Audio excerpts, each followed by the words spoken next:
Everyone, welcome back to my channel. তোমরা সবাই কেমন আছো? আশা করি ভালো আছো। আমি ভালো আছি। এই গল্পের আগে যে গল্পটি দিয়েছিলাম টু শর্ট হিসেবে, প্রথম পার্টে ভিউজ তো এসেছে, মানে অনেকেই দেখেছে, বাট সেকেন্ড পার্টটা কেন তেমন কেউ দেখেনি বুঝতে পারছি না। কিন্তু এই গল্পটা তোমাদের কেমন লাগছে অবশ্যই জানাবে। টাটা। আমি আপনাকে ভালোবাসি। খরগোশ। Sorry Jungkook. না, সরি বড়বাবু।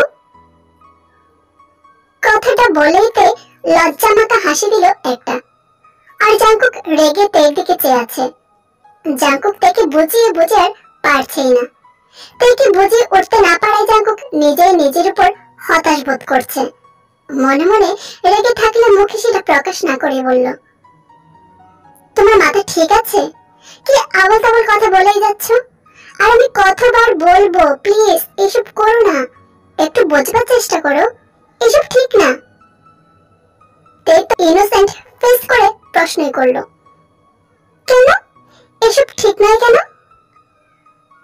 জাঙ্কুক একটু সিরিয়াস হয়ে আরো একবার বোঝাবার বৃথা চেষ্টা করে বলল, দেখো তোমার বয়স কত? I think 18, right? আর আমার জানো কত? আমি তোমার থেকে গুণে 8 বছরের বড়। আর তাছাড়া আমি তোমাকে। তে আবার লজ্জা মুখ দিয়ে বলল, তাতে কি হয়েছে? বড়েরা তো বউদের থেকে একটু বড়ই হয়। আপনি না হয় একটু বড় হলেন, তাতে আমার কোনো সমস্যা নেই। আমার মন খুব দয়ালু, আমি বুড়ো বনেই সংসার করব, তাই আমার আপনাকেই চাই। জাঙ্কুক তো এবার রেগে ধমকে উঠল, এই মেয়ে, কতবার বলবো তোমায় আমি, আমার কাছে এসব ভালোবাসা নিয়ে আসবে না, বাড়ি গিয়ে পড়াশোনা করো, ঠিক আছে? যা বলছি। তো এবার রেগে 2 হাত কোমরে দিয়ে কড়া গলায় বলে উঠল, যাব না। কি করবেন আপনি? এই মাঠটা কি আপনি কিনে রেখেছেন? আর তাছাড়া এটা আমার গ্রাম, আমি কোথায় থাকবো আর না থাকবো এটা আমার একান্তই ব্যক্তিগত ব্যাপার। জাঙ্কুকের এবার বিরক্ত লাগছে, তাহলে কি আমি চলে যাব? বলে জাঙ্কুক পেছনে ঘুরতেই তাই দৌড়ে সামনে এলো। যাবেন না প্লিজ বড়বাবু। এই মেয়ে, তুমি এত ঘাটতেরা কেন? কিছুই বুঝতে চাও না? আমি তোমার কোন জন্মের বর হয়েছিলাম, হ্যাঁ শুনি? তে আবার একটা লজ্জা মাখা হাসি দিল। কোন জন্ম হয়েছিলেন তো জানি না, কিন্তু এই জন্মের আপনি আমার একমাত্র বর হবেন। জাঙ্কুক এবার তার কপালে হাত দিয়ে একটা ঠেলা দিল। Are you crazy? আমি কতবার বলবো যে আমি তোমাকে? তে জাঙ্কুককে থামিয়ে দিল। জানি আপনি আমাকে ভালোবাসেন না, সমস্যা নেই, আমি একাই আপনাকে ভালোবাসবো, খুব ভালোবেসে আপনাকে আগলে রাখবো, দেখবেন। জাঙ্কুক রেগে আবার কিছু বলতে যাবে তার আগেই তার নাম ধরে কেউ ডাকতে শুনতে পেল। জাঙ্কুক পেছন করে দেখলো তার মামাতো বোন লিসা পুকুরের ওপারে দাঁড়িয়ে বলছে, তে তাড়াতাড়ি বাড়ি আয়, তুই কি ভেঙে এসেছিস? মা খুব রেগে, চট জল দিয়ে আয়, না হয় আরো রেগে যাবে। তে তখন ঠোঁট কামড়ে নিল, যা বাবা, ধরা পড়ে গেলাম। জাঙ্কুক তের দিকে তাকাতে হাসার চেষ্টা করলো, আপনি থাকুন, পরে কথা হবে, ঠিক আছে? এক্ষুনি, না মানে এখন আসছি, হ্যাঁ? বলে মাঠের এক প্রান্ত ঘিরে এক দৌড় দিতে জাঙ্কুক সেটা দেখে বলে উঠল, আরে আস্তে যাও, পড়ে যাবে তো। তার সাথে সাথে দাঁড়িয়ে পড়ল, পেছন ফিরে জাঙ্কুকের দিকে তাকিয়ে বলল, আপনি আমার এত চিন্তা করেন আর বলেন কিনা আমাকে ভালোবাসেন না? মৃত্যুক একটা। জাঙ্কুক যেন বোকা হয়ে গেল, ও তো তেমন কিছু ভেবে বলেইনি। তো হেসে দৌড়ে যেতে বলল, লাভ ইউ খরগোশ বাবু। জাঙ্কুকও আনমনে হেসে নিজের গন্তব্যের দিকে এগিয়ে গেল। জাঙ্কুক গ্রামে এসেছে তার ফ্রেন্ড জেহপের বিয়ের জন্য। ওরা একই অফিসে কাজ করে। জেহপ ওকে জোর করে বিয়ের 1 মাস আগে গ্রামে নিয়ে এসেছে। জাঙ্কুকেরও অনেকদিন ছুটি কাটানো হয়নি, তাই বেশি নাকচ না করে গ্রামে চলে এসেছে। কিন্তু এসে যে এমন পরিস্থিতিতে পড়তে হবে সে কখনো কল্পনাও করেনি। জেহপের বিয়ে ঠিক হয়ে আছে প্রায় 1 বছর আগে থেকে তার মামাতো বোন লিসার সাথে। যেদিন জাংকুক আর জেহপ লিসাদের বাড়ি গিয়েছিল লিসার সাথে দেখা করতে, তখন তার সাথে জাংকুকের প্রথম দেখা হয়। জাংকুক সোফায় বসেছিল, একটু পাশে জেহপ আর লিসা বসে কথা বলছিল। যখন জাংকুক আনমন স্ক্রল করছিল তখন এতে এসে কিছুক্ষণ ধরে জাংকুককে ভালো করে পর্যবেক্ষণ করে। এই লোকটিকে সে 3 দিন আগে দেখেছে কিন্তু চেনে না, তাইও জিহবকে জিজ্ঞাসা করলো, জামাই বাবু উনি কে? ও আমার ফ্রেন্ড জাংকুক। তো এবার সোজা আরেকটা প্রশ্ন করলো, উনার কি বিয়ে হয়ে গেছে? জাংকুক এবার ফোন থেকে চোখ তুলে তের দিকে তাকায়। তের গায়ে একটা মিষ্টি রঙের চুড়িদার ছিল, হয়তো কাজ করার ফলে কিছুটা ঘেমেও গিয়েছে। চুলটাও লম্বা তবে বিনুনি করা। জাংকুক চোখ সরিয়ে নিল। জেহপ হেসে উত্তর দিল, না হয়নি, তবে ভবিষ্যতে হবে হয়তো। তে জুসের গ্লাস নিয়ে জাংকুকের সামনে গেল। এই নিন খরগোশ বাবু, জুস খান। জাংকুক আবার তের দিকে তাকায়। তাকে খরগোশ বাবু বলায় সে অবাক হয়ে আছে, সাথে তো লিসার জেহপও। লিসা তাড়াতাড়ি উঠে তের কাছে গেল। এই তুই কি সব বলছিস ওনাকে? তে ঠোঁট উল্টে নিল। নাম ধরে কি করে বলবো, উনি তো আমার থেকে বড়। ওফো, তো তুই দাদাভাই বলবি? তে সাথে সাথে চিল্লিয়ে উঠল, কখনো না। সবাই ওর দিকে অবাক হয়ে তাকায়। তে লজ্জামাখা হাসি নিয়ে জাংকুককে প্রশ্ন ছুড়ে দিল, আপনি কি ঠোঁটে লিপস্টিক দেন? জাংকুকের হাত আপনা আপনি নিজের ঠোঁটে চলে গেল। ওর ঠোঁট জোড়া লাল বলে সবাই ওকে এই কথাটাই বলে, আর সে বারংবার বিব্রত বোধ করে। প্রতিবারই জাংকুক অপ্রস্তুত হয়ে পড়ে, এবারও তার ব্যতিক্রম নয়। জাংকুক কিছু বলতে যাবে তার আগে তে বলে উঠল, আপনার ঠোঁটগুলো কেমন চেরি ফলের মতো, ইচ্ছেতে করছে। কথা শেষ করার আগেই ওর মামির কর্কশ কণ্ঠ কানে ভেসে এলো। তে উনুনে চা বসিয়ে এসে ভুলেই গেছে। সে আর এক মুহূর্ত দাঁড়ালো না। লিসা লজ্জা পেয়ে বলল, আপনি কিছু মনে করবেন না প্লিজ, ও একটু এমন বাচ্চা বাচ্চা টাইপের, কেমন করে কথা বলতে হয় সেটাও জানে না, যা মনে আসে তাই বলে দেয়, সো প্লিজ। জাংকুক হাত থেকে জুসের গ্লাসটা রাখলো। সমস্যা নেই, আমি কিছু মনে করিনি। ঠিক আছে, আপনি একটা কথা বলুন, আমি বাইরে উঠোনে আছি। বলে জাংকুক বাইরে বেরিয়ে গেল। জাংকুক উঠোনে গিয়ে চারপাশ ভালো করে দেখছে। লিসাদের বাড়িতে 4টে রুম, ছোটখাটো হলেও বেশ সুন্দর করে গোছানো সাজানো। পুরো বাড়ি পাঁচিল দিয়ে ঘেরা, কিছু ফল ও ফুলের গাছও আছে। সেদিকে জাংকুক এগিয়ে গেল। ঠিক তখনই পেছন থেকে কিছু ভাঙা শব্দ হলো, হয়তো কাঁচ ভাঙার। কৌতূহল নিয়ে এগিয়ে গেল রান্নাঘরের জানলার দিকে। দেখতে পেলতে নিঃশব্দে চোখে জল ফেলছে। জাংকুকের ভ্রুজোড়া কুঁচকে গেল তেকে কাঁদতে দেখে। মেঝেতে কাঁচের গ্লাস ভাঙা, তে ডান হাতটা কিছুটা কেটেও গেছে। তে কাঁচ ভাঙাগুলো তুলতে গেলে তের মামি লাল চোখ করে তাকিয়ে বলল, একটা কাজও তো ঠিক করে করতে পারছিস না, এমন শুভ দিনে কাঁচ ভাঙলি?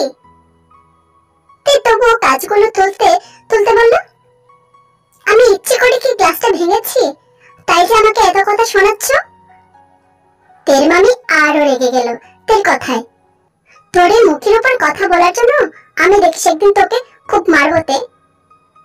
শুধুই তো বলে মারবে, কোনোদিনই তো মারতে পারলে না, তাই আমি আর ভয় পাবো না বলে তে বেরিয়ে গেল।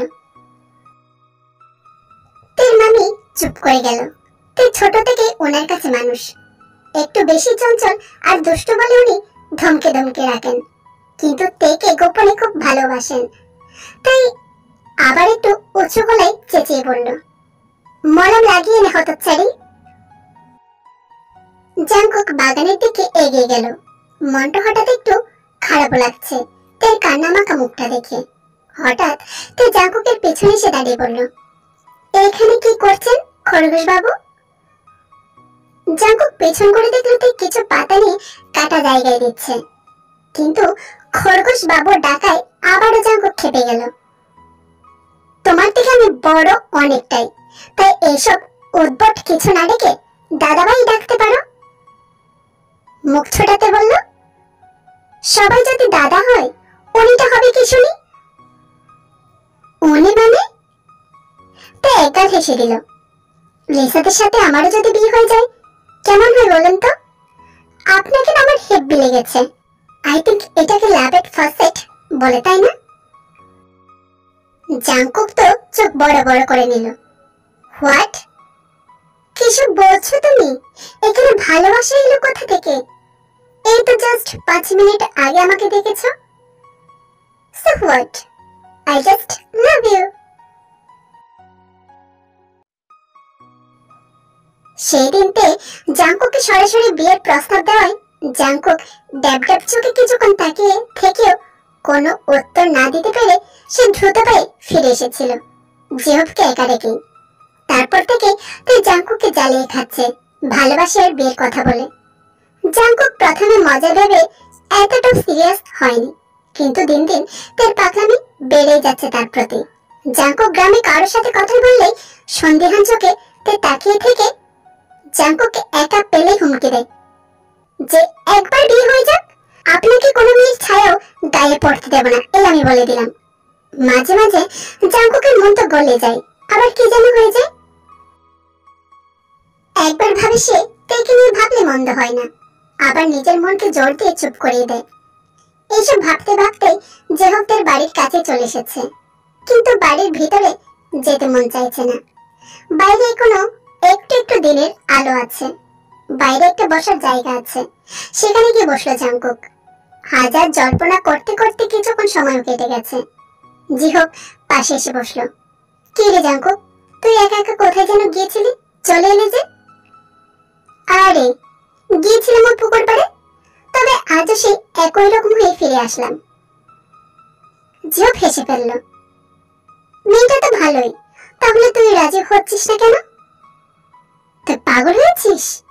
একা তো ওই মেয়ের এসব পাগলামি, তার উপর প্রশ্রয় দিলে আরো পাগলামি শুরু করবে। না রে, আমার তো তা মনে হয় না। তুই তোকে সত্যি পছন্দ করে, কারণ লিসের কাছ থেকে আমি জেনেছি তুই কখনো এইভাবে কাউকে প্রপোজ করেনি বা কারোর সাথে এতটা কথা বলেনি। ও বড্ড চঞ্চল, এটা ঠিক আছে, আর ওর অনেক ফ্রেন্ডসও আছে, কিন্তু কখনো দুষ্টুমি করেও কাউকে ভালোবাসার কথা জানায়নি, জাস্ট তোকে ছাড়া। এটা ভালোবাসা নয়, এটা ভালো লাগা। আজ ওর আমাকে ভালো লাগছে, কাল নাও লাগতে পারে। হুট করে ভালোবাসা হয় না, জাস্ট ভালো লাগা হয়। বিষয়টা তুই অন্তত বুঝবি দোস্ত। সে তো যাই বলিস, আমি জানি তোরও দেখে বেশ ভালোই লাগে, তাই জন্য তুই রোজ একা একা যাস। ও আসবে জেনেও। এখন যখন দুজন দুজনকে পছন্দ, তাহলে প্রবলেমটা কিসের? ধীরে ধীরে ভালোবাসাটা না হয় তুই ওকে শিখিয়ে দিবি ভালোভাবে। জাঙ্কুক কিছুক্ষণ চুপ থাকে, কারণ জিহব যা বলেছে তা অবশ্য ভুল বলেনি, কারণ সত্যি জাঙ্কুকের থেকে ভালোই লাগে। তবে তার উপর ডাউট হচ্ছে, তো এখন তাকে ভালোবাসে বলছে, কিন্তু যখন ও ম্যাচিওর হবে তখন ওর প্রতি ভালোবাসা ভালো লাগা এসব থাকবে তো? যদি না থাকে তখন কি হবে? তাই ক্ষণস্থায়ী ভালো লাগার জন্য সারা জীবন পস্তাতে না হয় সেটা ভেবে জাঙ্কুক পিছিয়ে আসার জন্য প্রস্তুতি নিচ্ছে, আর তাকে বারবার বোঝানোর চেষ্টা করছে। আজ উপোস করেছে পুজো করবে বলে, এটা তো প্রত্যেক সোমবারই করে, তবে আজ বেলপাতা নেই, তাই তার মামি থেকে এই রোদে বাইরে যেতে বারণ করেছে, কারণ রোদের কারণে তার মাথা ব্যথা হয়। বেলপাতা গাছটাও অনেক দূরে, যেন পারতে না যায়, কিন্তু তে সুযোগ বুঝে বেরিয়ে গেছে। সাথে তো জাঙ্কুকে দেখার একটা লোভ আছে। লিসা পুজোর আয়োজন করছে, কদিন পর বিয়ে বলে তার তো একেবারে বেরোনোই বারণ। লিসা পুজোর কাজ করছিল তখন ওর মা এসে গেল। কি রে, তোর হলো? দেখলি মেয়েটা বেরিয়ে গেল সুযোগ বুঝে। আসো কাজ, কেমন বকাদি দেখবি। লিসা হেসে দিল। তোমার বকা সে শোনার জন্য বসে আছে, ও যে ঘাটতেরা, যা মন চায় তাই করে, বাদ দাও তো। সেই আমার কথা যদি কোনোদিন একটু শুনতো। যাই হোক, পুজো সেরে দুটি মিলে খেয়ে নিবি, নয়তো ওই মেয়ে দুপুর গড়িয়ে ছাড়বে। মা, তুমি এত ওকে ভালোবাসো, তাহলে ও সামনে এলে তুমি শুধু ধমকে ধমকে রাখো কেন?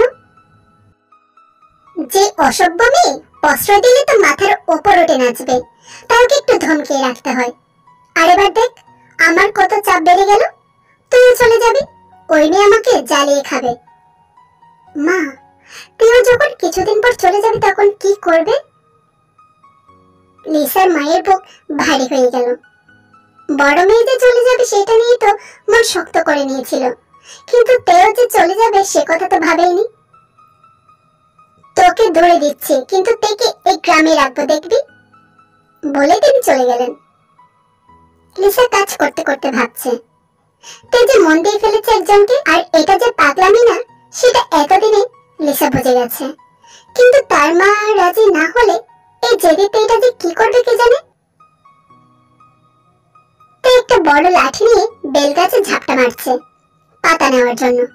অনেকক্ষণ চেষ্টা করে বেশ কিছু পাতা পড়েছে, ওগুলো তুলে ঘটিতে নিল। তারপর ভাবলো একবার জেহবদের বাড়ির দিকে যাবে, যদি জাঙ্কুকের দেখা পায়। আবার ভাবলো বেলা হয়ে যাচ্ছে, পুজোতেও দেরি হয়ে যাবে, তাই ঠিক করলো বিকেল বেলা গিয়ে একবার দেখা করে নেবে। কিন্তু কিছুটা যেতেই দেখতে পেল খেজুর গাছের নিচে জাঙ্কুক দাঁড়িয়ে ওকে দেখছে। তাই জাঙ্কুকের সামনে এগিয়ে গেল, কিন্তু জাঙ্কুকের পলক পড়ল না। কি হলো, আপনি এমন ভাবে তাকিয়ে আছেন কেন? আমাকে চোখে হারাচ্ছেন বুঝি? চলুন বিয়ে করে নি, তখন মন প্রাণ ভরে দিন রাত দেখবেন আমাকে, আমি তখন কিচ্ছুটি বলবো না। তের কথা ধ্যান ভাঙলো জাঙ্কুকের।